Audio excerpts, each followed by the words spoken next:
Ерте тұрған адамның бір ісі артық екенін бәрі біледі. Ал ерте тұрудың денсаулыққа, көңіл күйге әсерін, басқа да пайдасын біреу білсе, екеу білмес.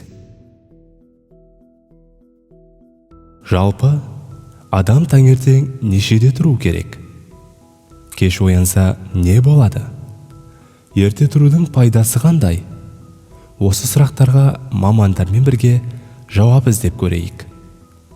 Алдымен, ерте тұрудың артықшылықтарын білсек, нешеде ояну керектігі өзі-ақ белгілі болады.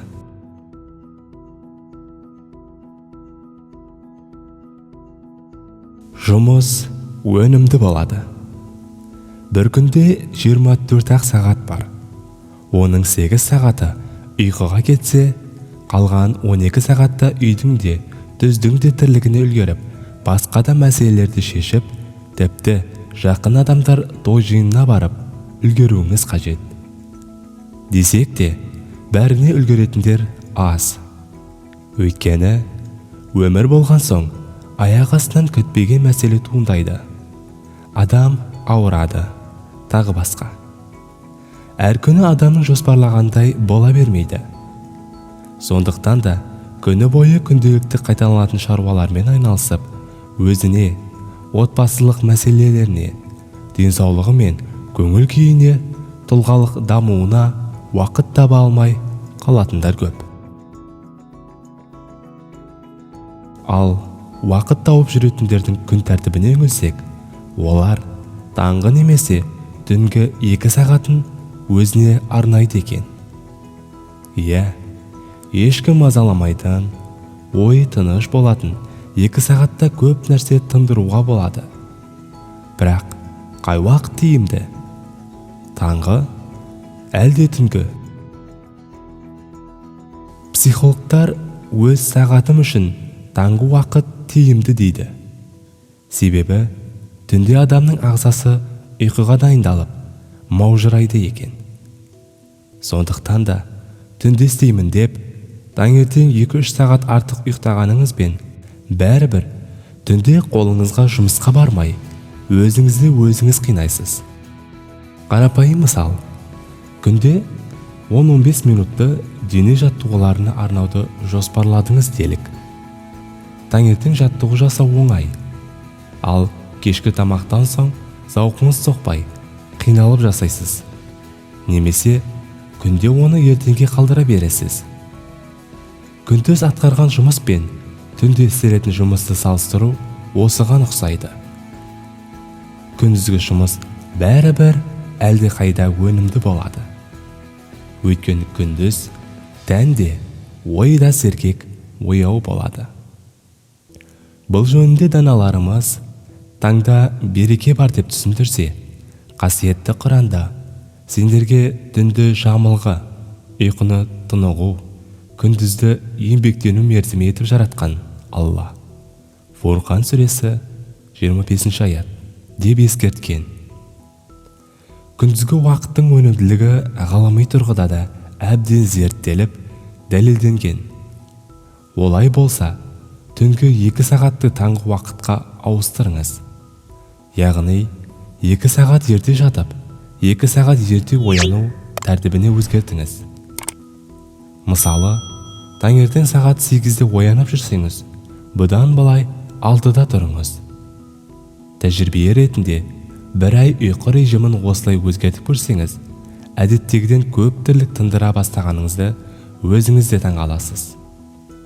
Есте ұстаңыз, таңертең ерте тұра алмайтындардың бәрі де түнде ұйқыға кеш жататындар. Ауыру азаяды. Ауыру мазалап, дәрігерге барған, ем алған сәттерді есіңізге түсіріңізші.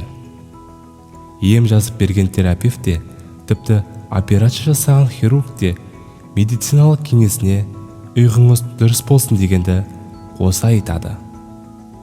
Ал дұрыс ұйқы, түнгі ұйқы ғалымдарының зерттеуінше, бөлінген, ауыру, шаршаған, жасушаларды ағзаны қалпына келтіретін заттар түнде тән ұйықтап жатқанда бөлінеді екен.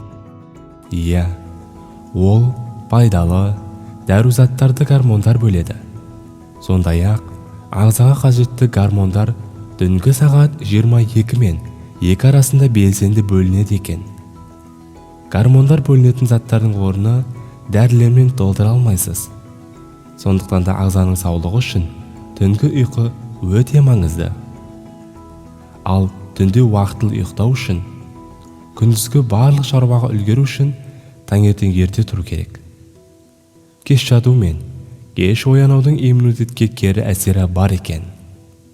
Таңертең күн шығып кеткен соң оянған адамның иммунитеті, қан қысымы төмен болатын көрінеді. Сонымен қатар, үнемі кеш оянатын адамның есте сақтау қабілеті де төмендейді екен. Қуат артады. Кейбір адамның қуаты тасып жүреді. Бұл біреудің табиғаты болса, мамандар ерте оянатындардың да қуаты күні бойы тасып жүреді дейді. Бұны олар көңіл күймен, күннің қуатымен байланыстырады. Көңілсіз адамның жұмысқа зауқы болмайды. Расында да, адам көңілденсе, жұмысты жапырып істеп тастайды. Ал психологтар адамның күні бойы көңіл күйінің қалай болмағаны, оның ұйқыдан оянған кездегі күйіне тікелей байланысты екенін айтады. Таңертең ерте тұрған адам асықпайды. Ол 2-3 сағатының артық екенін біледі. Сондықтан да асықпай жуынып, сүйікті жаттығуын жасайды. Ыстық кофесін баптап дайындап ішеді. Айна алдында ұзағырақ отырып, әр киімін бір киіп көріп, ұнағанын қалдырады. Жұмысқа да асығып аптықпай, ән тыңдап жетеді.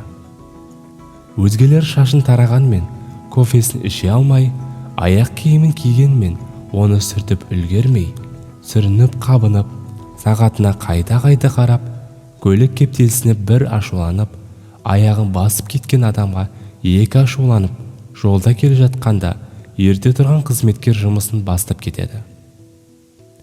Адам көбіне баратын жеріне үлгермей, тапсырманы уақытылы аяқтай алмағанда, ұйқысы қанбағанда, таңғы асты ішпегендіктен ашушаң болады екен. Ал ашу қуатты тез таусады. Кеш деген сөз адам өмірінің қай саласында болса да жақсы емес. Кеш отбасы құру, қателігін кеш түсіну сияқты ұйқыдан кеш оянудың да зардабы көп. Біз негізгі 3 зияны ғана жаздық. Ал тыңдарман, сіз бұл тізімді қалай жалғастырар едіңіз? Олай болса, каналға жазылып, лайк басып, пікір қалдырыңыз.